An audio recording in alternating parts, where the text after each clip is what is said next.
Hello everyone, నమస్తే. Welcome back to my channel Brinda's little well. ఎలా ఉన్నారు? మీరందరూ కూడా బాగుండాలి అండ్ హెల్తీగా ఉండాలి అని మనస్ఫూర్తిగా కోరుకుంటున్నాను. ఈరోజు వ్లాగ్లో అయితే ఫుడ్ హ్యాబిట్స్ వీటి గురించి నేను డిస్కస్ చేయాలనుకుంటున్నాను. సో నా మార్నింగ్ రొటీన్ చూసేయండి అండ్ అలానే నేను చెప్పింది కూడా కాస్త శ్రద్ధగా వినండి. మీకు కనుక యూస్ఫుల్ అయితే తప్పకుండా వీడియోని లైక్ చేయండి. నేను పాస్ట్ 2 to 3 ఇయర్స్ నుంచి నేను తీసుకునే ఫుడ్లో చాలా చేంజెస్ చేసుకున్నాను. దానివల్ల నేను నా స్కిన్లో, హెయిర్లో అండ్ నా బాడీలో చాలా చేంజెస్ నేను అబ్జర్వ్ చేశాను. సో ఈ రోజుల్లో మనం హెల్తీగా ఉండాలి అన్నా, వెయిట్ లాస్ అవ్వాలి అని అన్నా, పర్టికులర్ డైట్ మెయింటైన్ చేయాలి అన్న ఈ అజంప్షన్స్ చాలా మందిలో ఉన్నాయి. సో కొందరు డైట్ అంటే భయపడతారు. సో డైటే కాదండి, మనం తీసుకునే ఫుడ్ హెల్తీగా తింటున్నాము, దాని డైట్ అని ఎలా అంటాం? మనం తీసుకునే ఫుడ్ ఇప్పటిది కాదు, పూర్వకాలం నుంచి ఏదైతే ఉందో అదే ఫుడ్ని తీసుకుంటున్నాము. ఈ మధ్య కొన్ని ఫుడ్స్ గురించి తెలుసుకుంటున్నాము.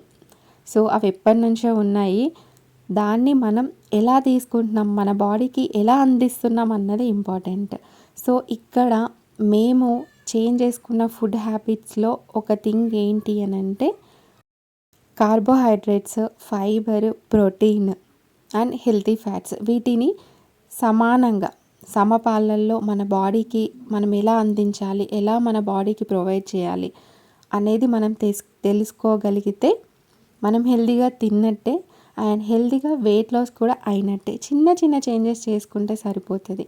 ఇక్కడ మెయిన్గా మేము అలవాటు చేసుకున్న రొటీన్ ఏంటి అంటే హాట్ వాటర్ తీసుకోవడం. సో ఈ హాట్ వాటర్ తీసుకోవడం వల్ల మన బాడీ ఏదైతే స్లీపింగ్ మోడ్లో డీహైడ్రేటెడ్ అవుతుందో అది మార్నింగ్ లేవగానే హాట్ వాటర్ తాగడం వల్ల లోపల ఉన్న సెల్స్ అన్నీ యాక్టివేట్ అయ్యి ఫంక్షన్ అవుతుంది. దానివల్ల మన బాడీ కూడా హైడ్రేటెడ్ అవుతుంది అన్నమాట. సో ఈ ఒక్క చిన్న చేంజ్ చేసి చూసుకోండి, మీరు చాలా చేంజెస్ అబ్జర్వ్ చేస్తారు. ఇంకా మెయిన్గా బ్రేక్ఫాస్ట్ అంటే మన ఫాస్టింగ్ని బ్రేక్ చేసే టైం అన్నమాట. నైట్ అంతా స్లీపింగ్ మోడ్లో ఉంటాం కాబట్టి మార్నింగ్ లేవగానే ఇంకా లిక్విడ్స్ తీసుకున్న తర్వాత ఏదైనా ఒక సాలిడ్ ఫుడ్ తీసుకోవడం బ్రేక్ఫాస్ట్. సో బ్రేక్ఫాస్ట్లో ఎక్కువగా మొత్తం 100% కుక్ చేసిన ఫుడ్ కాకుండా ఇలా 50-70% కుక్ చేసిన ఫుడ్ కానీ, లేదా హోల్ గ్రెయిన్స్ కానీ, ప్రోటీన్ కానీ, ఫ్రూట్స్ కానీ, వెజ్జీస్ కానీ ఇలా తీసుకోవడం వల్ల చాలా హెల్త్ బెనిఫిట్స్ ఉంటాయి అండ్ మన గట్ హెల్త్ కూడా చాలా బాగుంటుంది. గట్ హెల్త్ ఎప్పుడైతే బాగుంటుందో మన డైజెస్టివ్ సిస్టమ్ చాలా బాగా పనిచేస్తుంది అండ్ డైజెస్టివ్ సిస్టమ్ కనుక ప్రాపర్గా వర్క్ అయితే మన బాడీలో ఫంక్షనింగ్ అనేది కరెక్ట్గా జరుగుతుంది. సో దానివల్ల మనం హెల్తీగా ఉండగలుగుతాము. మనకి బ్రేక్ఫాస్ట్ ఆప్షన్స్ అనేది మనం చూస్ చేసుకునే వేలో ఉంటాయి. సో రాగి జావ తాగొచ్చు, వెజిటబుల్ జ్యూస్ తాగొచ్చు. వెజిటబుల్ జ్యూస్తో పాటు డైలీ ఒక ఎగ్ తీసుకోవచ్చు ప్రోటీన్ కోసం. సో ఎగ్ తినలేని వాళ్ళు ఒక గ్లాస్ ఆఫ్ మిల్క్ తీసుకోవచ్చు, లేదా నువ్వుల లడ్డు, నువ్వుల్లో కూడా చాలా కాల్షియం ఉంటుంది అండ్ ప్రోటీన్ కూడా ఉంటుంది, అది కూడా తీసుకోవచ్చు. లేదా ఇలా స్వీట్ పొటాటో అయినా తీసుకోవచ్చు. నేనైతే ఇక్కడ డైలీ ఇదే ఫుడ్ అని చెప్పలేను. రాగి జావా, ఫ్రూట్స్, వెజిటేబుల్స్, ఒక్కోసారి peanut butter with whole grain bread, ఇదిగోండి ఇలా చూపిస్తున్నాను కదా, ఇలా మొత్తం మిక్సప్ చేసిన పల్సెస్ అన్నమాట. అవైనా ఉడకబెట్టి తీసుకోవడం చాలా మంచిది హెల్త్కి. అండ్ ఇక్కడ మనం తీసుకునే ఈ వెజిటేబుల్ జ్యూస్ కానీ, ఫ్రూట్ జ్యూసెస్ వల్ల కానీ మన హెల్త్కే కాదు, మన స్కిన్కి, మన హెయిర్కి కూడా చాలా మంచి చేస్తుంది. నేనైతే నా స్కిన్లో, హెయిర్లో చాలా చేంజెస్ అబ్జర్వ్ చేశాను ఎప్పుడైతే ఈ ఫుడ్ రొటీన్ ఇలా చేంజ్ చేసుకున్నానో అప్పటి నుంచి. సో మనకి ఫ్రూట్స్లో, వెజిటేబుల్స్లో చాలా విటమిన్స్, మినరల్స్ ఉంటాయి అండ్ మన బాడీకి మెయిన్గా 12 టైప్స్ ఆఫ్ విటమిన్స్ అనేటివి చాలా ఇంపార్టెంట్. అందులో మెయిన్గా vitamin C, vitamin A, vitamin E, vitamin B12 ఇవి చాలా అవసరం అండ్ ఒమేగా ఫ్యాటీ యాసిడ్స్ కూడా చాలా ఇంపార్టెంట్. సో ఇవన్నీ ఏ ఫుడ్లో అయితే ఉన్నాయో అవి మనం తెలుసుకోవడం చాలా ఈజీ. ఈ రోజుల్లో అందరికీ ఫోన్ అవైలబిలిటీ ఉంది, సో గూగుల్ ఉంది. సో సెర్చ్ చేయండి, కొద్దిగా మనం తీసుకున్న ఫుడ్ని సెర్చ్ చేసి దానికి ఉన్న ఇంపార్టెన్స్ తెలుసుకోగలిగితే మనం తీసుకునే ఫుడ్ ఇంటేక్ అనేది మన చేతుల్లోనే ఉంటుంది. అండ్ మెయిన్గా ఇంకా లంచ్లో చూస్తే మనం ఎక్కువగా వెజిటేబుల్స్ తీసుకోవాలి అండ్ ఎక్కువగా protein, fibre and carbohydrates. So ఈ కార్బోహైడ్రేట్స్ మనం తీసుకునే బ్రౌన్ రైస్‌లో ఉండవంటారా? తప్పకుండా ఉంటాయి. కాకపోతే ఏంటంటే మనం తీసుకునే వైట్ రైస్ పాలిష్డ్ కాబట్టి అందులో ఎక్కువ కార్బోహైడ్రేట్స్ ఉంటాయి. మనం తీసుకునే బ్రౌన్ రైస్‌లో కూడా కార్బోహైడ్రేట్స్ ఉంటాయి. కాకపోతే ఏంటంటే కొంచెం తక్కువ మోతాదులో ఉంటాయన్నమాట. సో ఇక్కడ నేను దాన్ని బ్యాలెన్స్ చేయడం కోసం ఇలా అన్ని రకాల పప్పులైతే కలిపి పెట్టుకుంటాను.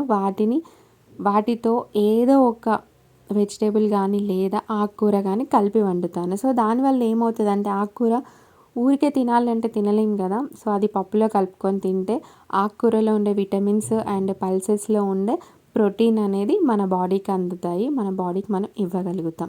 మనం స్కిప్ చేసే కొన్ని వెజిటేబుల్స్, ఫ్రూట్స్ ఉంటాయి కదా! అందులో కూడా మన బాడీకి కావాల్సిన విటమిన్స్, న్యూట్రిషన్స్ ఉంటాయి. సో మీలో ఎంతమంది రాడిష్‌ని తింటారు చెప్పండి? రాడిష్‌ని చాలామంది ఇష్టపడరు. బట్ దాంట్లో ఉన్న న్యూట్రిషనల్ వాల్యూస్ మీరు తెలుసుకోగలిగితే మీరు అస్సలు వదిలిపెట్టరు. మన గట్ హెల్త్‌కి చాలా మంచిది అండ్ విటమిన్ సి కూడా ఎక్కువ ఉంటుంది. విటమిన్ బి6 కూడా ఉంటుంది. సో మన బాడీకి విటమిన్ బి6 అనేది చాలా ఇంపార్టెంట్. అలానే ఇమ్యూన్ సిస్టమ్ మంచిగా వర్క్ అవ్వాలి అని అంటే కూడా విటమిన్ సి అనేది చాలా ఇంపార్టెంట్. సో రాడిష్‌లో మనకి హై బ్లడ్ ప్రెషర్ ఉన్న వాళ్ళకి కానీ, డయాబెటీస్ ఉన్న వాళ్ళకి కానీ చాలా బాగా హెల్ప్ చేస్తుంది హెల్త్‌ని మెయింటైన్ చేయడానికి. అలానే హార్ట్ డిసీజెస్‌ని రాకుండా ఉంచడానికి కూడా హెల్ప్ చేస్తుంది. సో మన బ్రెయిన్ యాక్సెప్ట్ చేస్తే మన స్టమక్ ఈజీగా యాక్సెప్ట్ చేస్తుంది. సో ఇలాంటి ఫుడ్స్ని అయితే అస్సలు మిస్ చేసుకోకండి. ఇష్టపడి తినండి. అలా కష్టంగా తింటే ఏది మన స్టమక్ అనేది యాక్సెప్ట్ చేయదు. సో ఇక్కడ మా బ్రేక్ఫాస్ట్ చూడండి. నేను ఇలా ఉడకబెట్టిన ఆ ఫుడ్ గ్రెయిన్స్లో నేనైతే బబ్బెర్లు, శనగలు, బఠానీలు, కొన్ని పెసర్లు ఇవన్నీ కలిపి ఉడకబెట్టాను. సో వాటిలో కొంచెం జీరా పౌడర్ వేసాను. సాల్ట్ యూస్ చేయలేదు. ఇక్కడ కొంచెం ఫ్రూట్ జ్యూస్ కూడా ఇస్తున్నాను. ఇదైతే బ్రేక్ఫాస్ట్ నేను తింటాను అండ్ మా హస్బెండ్ కూడా తింటారు. అప్పుడప్పుడు బృందా తింటే బృందాకి కూడా వెజిటేబుల్ జ్యూస్ తాగిపోయడానికి ట్రై చేస్తూ ఉంటాము. సో మనం తీసుకునే ఫుడ్ హ్యాబిట్స్ వల్లనే మన బాడీ ఫంక్షనింగ్ అంతా అవుతుంది. సో ఇంకా మనం నైట్కి డిన్నర్లో కూడా ఎక్కువగా ఫ్రూట్స్ ఉండేలాగా చూసుకోండి. ఇక్కడ నేనైతే మా హస్బెండ్ లంచ్ బాక్స్లో carbohydrates, protein, fibre, vitamins, minerals అన్నీ కావాల్సినవి అన్నీ ప్యాక్ చేసేసాను. ఎందుకు అలా అన్నాను అని అంటే మీకు ఆల్రెడీ ఫుడ్ గురించి చెప్పేశాను కదా! సో అందుకని చెప్పేసి అలాంటి లాంగ్వేజ్లో విటమిన్స్, మినరల్స్ అని చెప్పేశాను. సో మనం తీసుకునే లంచ్లో కూడా కార్బోహైడ్రేట్స్ 50% ఉండేలాగా చూసుకోండి. అండ్ అలానే ఫైబర్, ప్రోటీన్, విటమిన్స్ 50% ఉండేలాగా చూసుకోండి. మెయిన్గా లిక్విడ్స్ ఎక్కువ తీసుకోవడానికి ట్రై చేయండి. మన బాడీ ఎప్పుడు హైడ్రేటెడ్గా ఉండాలి. సో నా ప్లేట్ చూశారు కదా ఎలా ఉంది? అదేమైనా కష్టమా తినడం? అదేమైనా డైట్ ఫుడ్డా? కాదు కదా! హెల్తీగా తింటున్నాం అంతే. దాంట్లో పెద్దగా మనం డైట్ చేస్తున్నాము, అబ్బో డైట్ అంటే భయపడాలి అన్నది ఏదీ లేదు. సో ఈ వీడియోలో అయితే నేను క్లియర్గా ఎక్స్ప్లెయిన్ చేశానని అనుకుంటున్నాను ఫుడ్ గురించి. సో ఇంకా కమింగ్ వీడియోస్లో అయితే తప్పకుండా నేను ఏ ఫుడ్స్ తింటే మంచిది, ఏ ఫుడ్స్ వల్ల మనం వెయిట్ గెయిన్ అవుతాం, అలానే హెల్తీగా వెయిట్ లాస్ అవుతాం అనేది త్వరలో షేర్ చేసుకుంటాను. అండ్ నా వెయిట్ లాస్ జర్నీ కూడా మీతో షేర్ చేసుకుంటాను. సో మెయిన్గా ఒక్కటి గుర్తుపెట్టుకోండి, మనం తినే ఫుడ్ హెల్తీగా ఉండాలి అంతే. అది డైటా ఇంకేదైనా అన్నది కాదు. మెయిన్గా మనం హెల్తీగా ఫుడ్ తినాలి, హెల్తీగా ఉండాలి అని అనుకోండి, మీరు ఆటోమేటిక్గా బ్యాడ్ కొలెస్ట్రాల్ అంతా తగ్గిపోయి గుడ్ కొలెస్ట్రాల్ జనరేట్ అయ్యి హెల్తీగా కూడా వెయిట్ లాస్ అవుతారు. సో ఈ వీడియో మీ అందరికీ నచ్చిందని అనుకుంటున్నాను. ఈ వీడియో కనుక మీకు నచ్చితే తప్పకుండా లైక్ చేయండి. మీరు లైక్ చేస్తే ఈ వీడియో అనేది మరికొందరికి ఫార్వర్డ్ అవుతుంది. సో వాళ్ళందరికీ కూడా ఈ ఇన్ఫర్మేషన్ అనేది రీచ్ అవుతుంది. సో మీరు కూడా హెల్ప్ చేసిన వాళ్ళు అవుతారు లైక్ చేస్తే.